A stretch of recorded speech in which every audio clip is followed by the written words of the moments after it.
All right, let's talk about the new property that we got in GTA Online, the new business, which is the Bottom Dollar Bail Enforcement Office. Today's video, we're going over everything, all the locations, as well as how to make money from this business, all tips that you guys need to know, as well as which upgrades to get and much more. This is going to be a full money guide and business guide, so definitely watch the video all the way through. So without wasting any time, let's get straight into it. So head over to Maze Bank Foreclosures to purchase this. And first off, there's going to be a total of 5 different locations. Starting off with the worst one, that's going to be the one in Paleto Bay. So this one's considered the worst one mainly because it's way too far. A lot of the stuff that we're doing for this, office is going to be in the city. So having one up here is just going to take a lot of time, even if you're using a helicopter or MK2 to get down there. Also, for the business location itself, it's in a parking lot, which really isn't the best when it comes to certain places and businesses. You want something that's really easy access when they're especially delivering a lot of criminals and stuff over to the business. So having to turn into a parking lot, doing all this extra stuff is just something that I do not recommend having. And again, it's just really far from everything else. So it's just not a business that I would recommend even thinking about purchasing. I recommend saving and purchasing a different location. So don't even look at this, in my opinion. The next location would be Davis. This one's going to be available for $2 million flat. This one is actually a decent location, not gonna lie. It's right next to the hair salon. So this one is kind of great because it does have easy access. I mean, the garage is located in the back, which is in the alley, which I feel like it's not the worst type of location, but it's definitely not as bad as Paleto Bay, especially because it's not that far. And it's kind of like in the middle of the city. So, it's great. And it's close to the highway. So it's great access. But this is probably not the worst business, but it's definitely the worst in the city that I'll probably say. So, I mean, if you could go for this, go ahead. Anything's better than Paleto Bay, but this is probably not the one I recommend going for. After that, we have the one in Del Perro. This one is kind of interesting because the other ones are mainly like on the street, but this one's actually in a back alley behind like apartments. So this one I think actually is a decent location since the door and the garage is in the alley anyways, and they're right next to each other. So this is actually a great place to just turn to an alley and just go straight forward, and you'll be able to deliver your bounty targets. So this is actually a great location. I do recommend taking a look at this one. After that, we have the one in Mission Row, which I think is probably the one that a lot of people bought. This is the one that was shown off in the trailer. And this one's great because, again, it has great highway access. It's next to a lot of stores. And also, the garage is, just easy to access from right there. And the door too. Only downside is that there is, cops across the street, so it could just get annoying sometimes. But regardless, I think it's actually a great location. So definitely look forward to this one.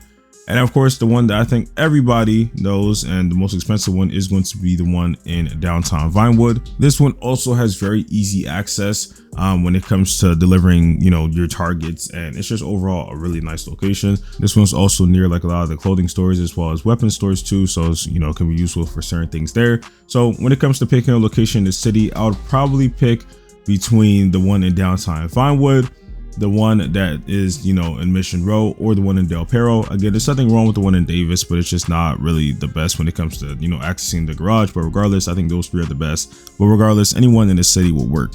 For upgrades, we have style, which is up to you, your preference. You have agents, which I'll talk a little bit more later in the video, but those are available for $750,000 each. The personal queries, which is useful because you do want to spawn here at the bail enforcement office. However, though, if you do have a business that is close to it anyways, then I feel like there's not really a point. Up to you though. Gun locker, if you already have it in multiple other businesses, not really that important, but it is there if you want to get that. It's only $175,000.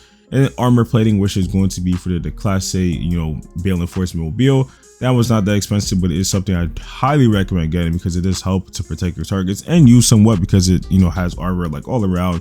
Not bulletproof windows though, but from the back windows though, it protects you from getting shot from enemies and players. So this is an upgrade I do recommend getting.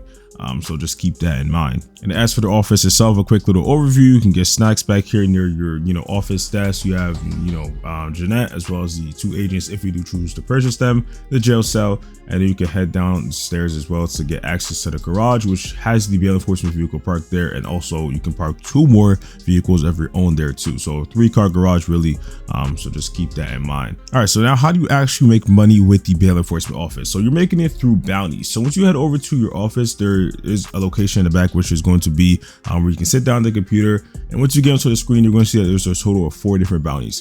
3 of them are going to be blue, and these are regular bounties. They pay around like $30,000 to $40,000, and these are overall short, quick missions. They could take maybe like 5 to 10 minutes. It really just has you going to a certain location, finding the bounty, and capturing them. So you have the choice to either kill the bounty or take them in alive. Never kill the bounty. You don't get basically anything from it. So there's no reason to kill them. You still have to, drive all the way to the morgue. So it's just better if you could just get them alive, bring it back to your bail enforcement agency. You can get started with the next one right away.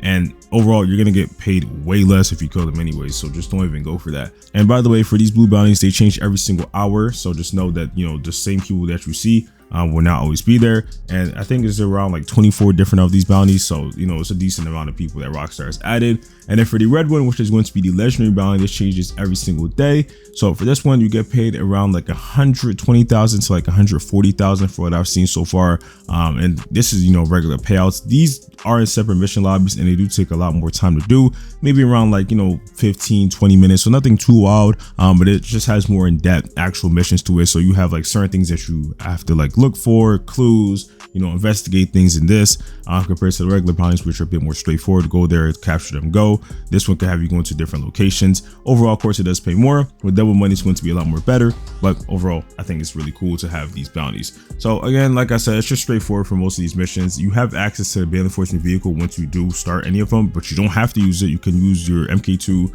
supercar, whatever, to get there. And then once you capture the bounty, or if you end up killing them, which again, don't do that, you can, take them back in the bail enforcement vehicle, or you kind of have to. You can't transfer them anywhere, so just be careful. And again, like I was saying, for the armor plating, it's useful to protect the bounty and it protects you.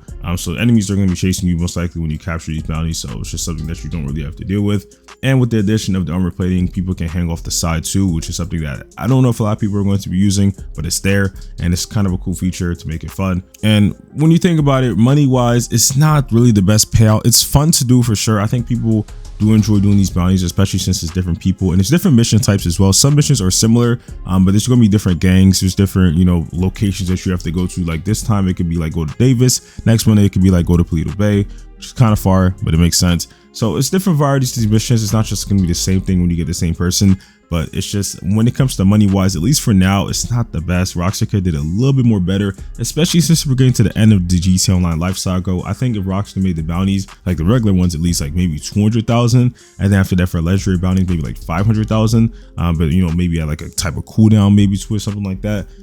But overall, I think they're gonna have double, triple money one time on this, so this is gonna be a great money making method. Overall, this is kind of that business that Rockstar just kind of adds, where it's like, you can make money, but it's not going to be like the crazy amount of money that people probably expect that you can make from it. Now, something I also do want to mention is that I kind of feel like Rockstar just kind of threw this in. I feel like the whole bail enforcement agency thing just really wasn't needed, since the main thing that you can only do with it is bounties. So I think if Rockstar just made it so that you could just go to a certain building and then just select a bounty from there, it would have just made it a lot more, normal, kind of like how we have it in Red Dead a little bit, random bounty board next to the police station type of thing. Overall, but Rockstar has to make it spend money for sure. So just keep that in mind. And I do want to mention, when it comes to fully upgrading this office, if you do feel like it's going to be around like $4 million, which isn't a crazy amount. You don't really have to fully upgrade it. Again, I did talk about the upgrades and which ones I recommend you getting, so it's not really that important. Now, speaking about the upgrades, the agents. So these agents basically are able to make you money. So what they do is that if you go up to them, you can select like right on the D-pad or whatever key it tells you, and they're able to go out and do like bail enforcement work. And really overall, if you make both of them go, you just get about $18,000. It also shortens the time that you actually get paid for these bounties, which I'll talk about in a little bit, and it helps out for sure. They pretty much just add the money to the safe, and it's something that can make you extra money in the long run. Like I did it like twice and got like $36,000, which is cool and all, but you'll make the money back for the staff or agents that you do pay for them. Again, if you buy them for 1.5 mil, just doing that, repeatedly, I think they take maybe around like 20 minutes to do, whatever they got to do, the bail enforcement stuff. So if you just consistently are just there and selecting them to do work for you, then you will make the money back, and it's overall a great way to make money. But it's not really something that's needed if you really think about it, but it is there if you want to get that option. But like I was saying though, when it comes to these missions, for the bounties, you actually don't get paid right away. It does take like a bit of like time before you do. It just makes it more realistic, to process. So if you have these agents, it actually shortens the time to like 5 minutes, but if you don't, it just takes longer. But again, overall, it doesn't really change anything. You're not dependent on that money. It's not a lot of money in the first place, and you don't really have to, care about it that much. You could just do other stuff, and by the time you'll get paid, I think the max time is like 30 minutes. It takes time. So if you're just doing Kyle or something like that, you're just going to get paid anyways. You're not going to make more money. You're not going to make it faster. So the agents is something that's there, but it's just not really that important. So I would really recommend thinking about it. Overall though, I don't really see a great investment into that unless Rockstar adds like some type of bonus to it. Maybe like if they had like double monies to the agents, that would be cool. But for right now, I don't think it's that important to even go for it. Now let's talk about the bounties themselves. So in order to disarm the bounties, you have to shoot them with a stun gun, or you can shoot the gun out their hand. Again, be very careful, you don't want to end up killing them. So I would just say kind of take your time. In some instances, these bounties are a little bit like sensitive, so if you end up like walking into them, they could end up dying. At least in my a playthrough of it, that happened to me.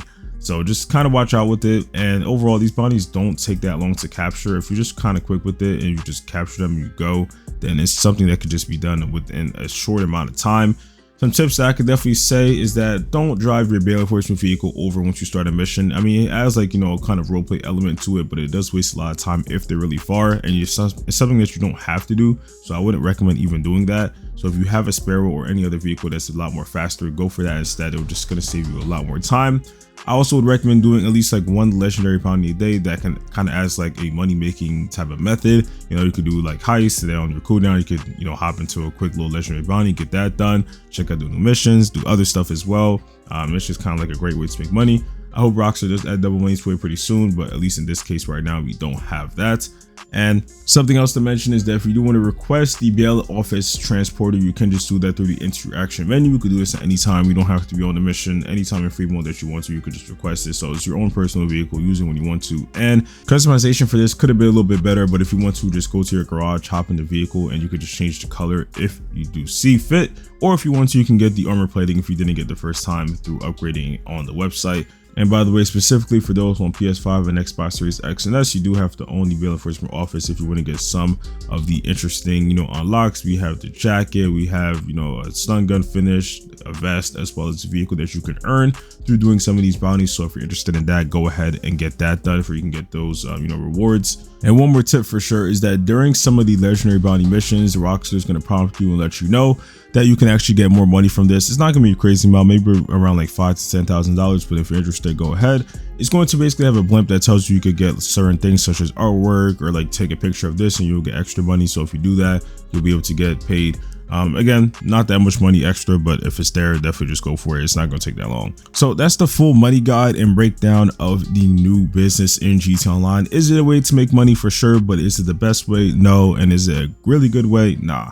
But it's there, and it's something that I think a lot of people can enjoy and have fun with, and it's something that you could just do kind of like in the downtime when you're not doing much in the GTA Online. So if you guys have any questions, let me know in the comment section down below, and if you enjoy, subscribe and put up post notifications, drop a like, and I'll see you on the next one. Peace.